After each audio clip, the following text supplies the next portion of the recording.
my name is DSchaff, and I'm a senior at WM High School. The overall theme of my project is cancer and phage technology. Cancer.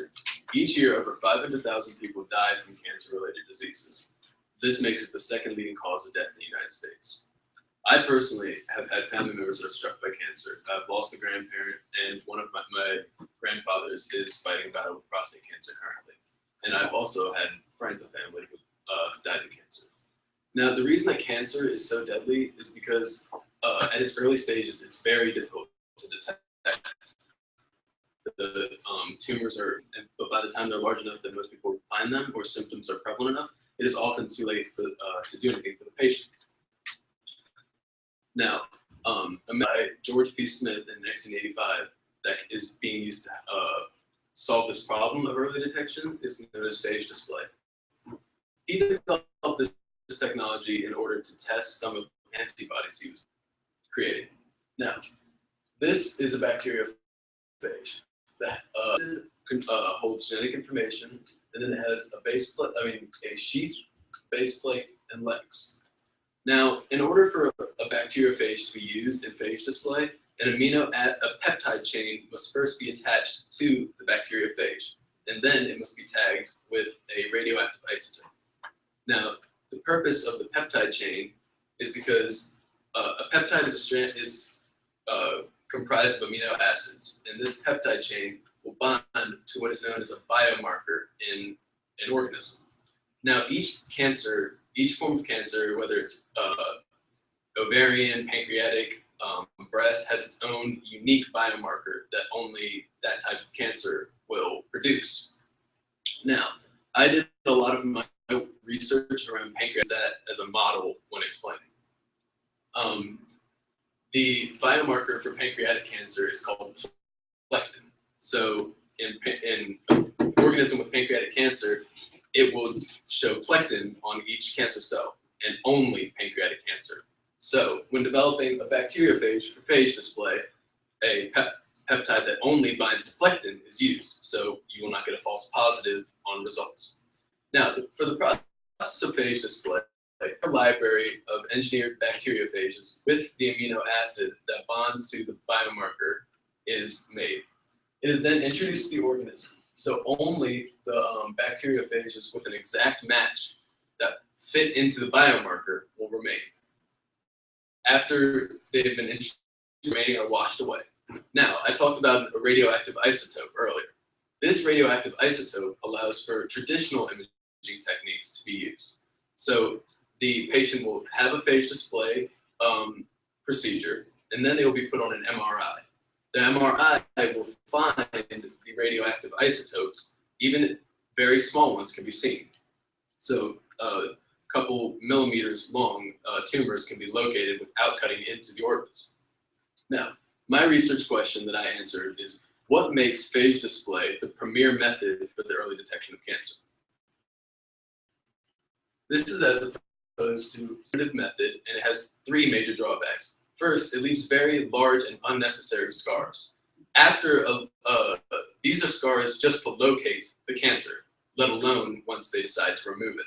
So this can also, when someone is opened up for surgery, there's room for infection, which can be very serious, cause long periods of illness, or even death in very extreme cases. And the third problem with invasive surgeries is that anesthesia can be dangerous. Whenever anyone undergoes surgery, they can be put under, and this can have serious consequences. Now, another method for the early detection of cancer is very similar in methodology to phage display, but it uses a testosterone molecule as the base. This testosterone molecule is again engineered to have a peptide that would bond to a biomarker, and is also tagged with a radioactive isotope.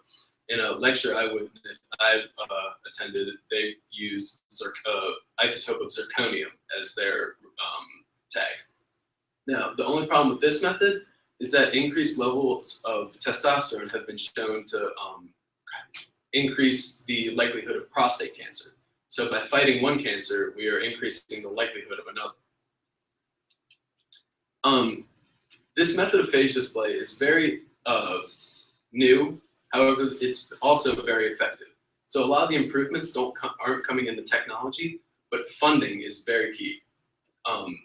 I worked with my mentor, Dr. Kelly, who I'll introduce later, and she explained, she helped me understand the grant writing process.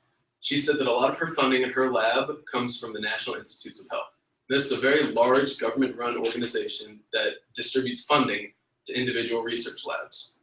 They have a large sum of money, but it's divided in many ways. First, there are many departments. First, there's cancer, there's cardiac regeneration. All the money must be divided first into many departments. After this is again pancreatic cancer, prostate cancer, ovarian cancer, breast cancer. So that again divides the money and makes it even smaller. After we get to an individual type of cancer, there are hundreds of labs researching each cancer. So by the time you take that large sum of money that the National Institutes of Health has access to, it's very small for each individual lab. Dr. Kelly gave me a statistic that only about 6% of grants are filled. When applying for a grant, the lab must write a very long and detailed paper explaining what they will exactly do with the money. This takes hours and hours, only for a 6% chance of actually receiving money. This field could be drastically improved by increasing the funding that is given to the National Institutes of Health and by streamlining the grant writing process. I did my internship with Dr. Kimberly Kelly, an associate professor, researcher, and biomedical engineer at the University of Virginia. I went into her lab here, and I learned a lot. Her lab focuses on pancreatic cancer, cardiac regeneration, and the development of new materials. However, I was there mainly for the pancreatic cancer portion.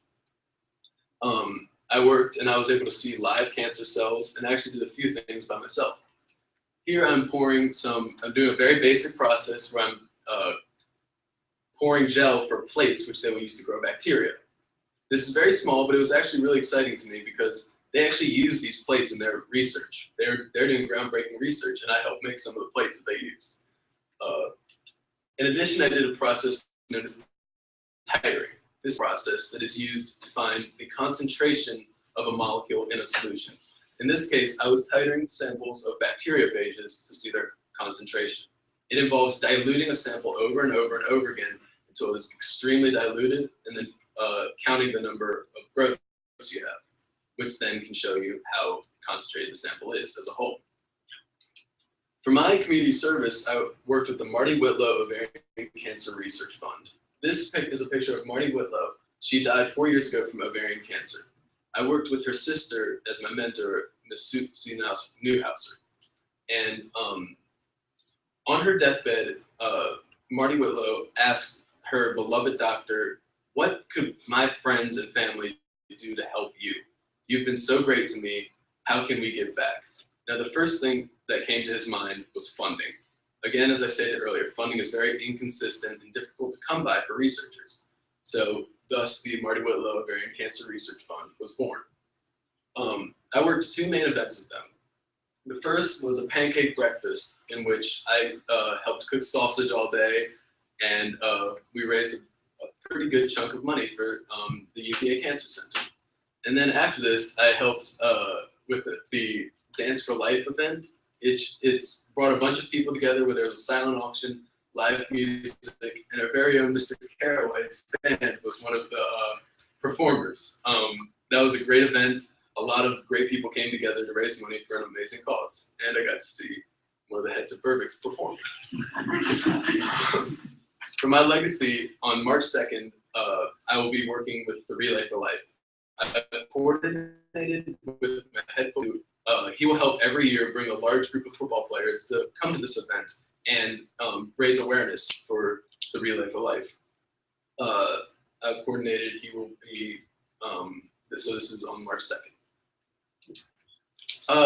My work was really significant this year.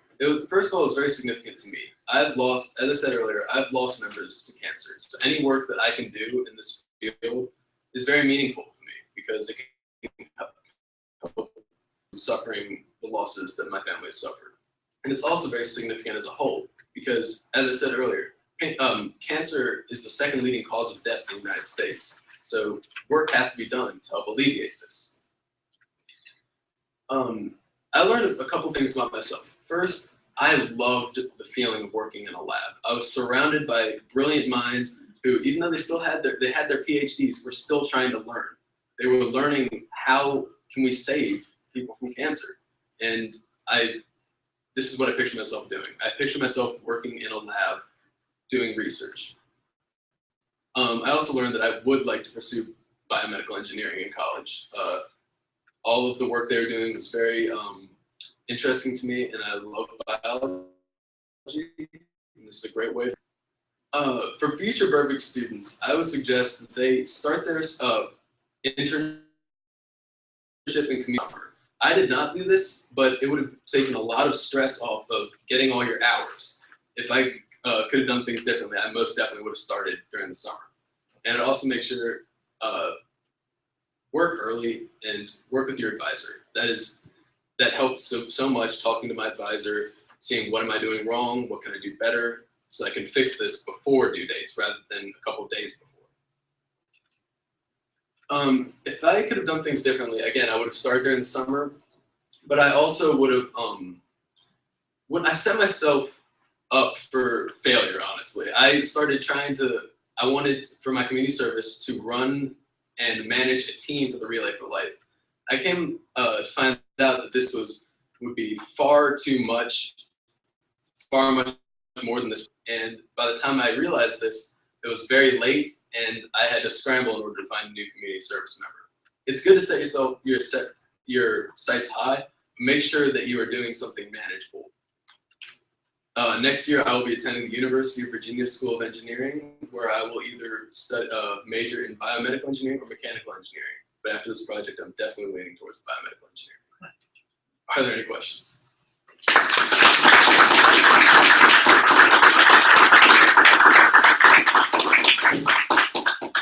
John, I was a good friend with Marty Wentlow, and one of the issues that comes up there, you're talking about early detection, is that like ovarian cancer, how do you know when to start testing somebody? I mean, it's very, in those cases, in most of those cases, it's not caught that there's something started. There's no pain, there's no evidence. So, did your research tell you anything about how that might be changed so that detection could take place earlier? Yeah. When I was researching, I didn't include this in my paper, but one of the discussing was how to go about what you're explaining exactly, determining when you should get tested. And one source I found said, first check your family history of cancer. If you have a history of cancer, you should definitely be tested earlier and more often than any other person. And also, a lot of symptoms overlap between cancer or regular diseases. So that is one of the things that makes it so hard. Again, if your family's had a history of cancer, you should get checked earlier and often. And don't be afraid if you have any symptoms, just go check. I mean, the worst that can happen is you find out you don't have cancer. You alluded to the enormous difficulty of curing cancer because the cures often have their own illnesses associated. Is this a scourge we will ever conquer? Eventually, it's bound to be conquered. We have lots of people doing research in this field. I personally don't know how it will be caused, but that's something that I hope to learn in the future. That's one of the reasons I want to go in this field, is to find one of these short-proof cures. At the moment, they're not all proof. Some have more risks than others. Some are more effective than others, but none of them are completely perfect at the moment. You appear very knowledgeable about the subject, especially the technical information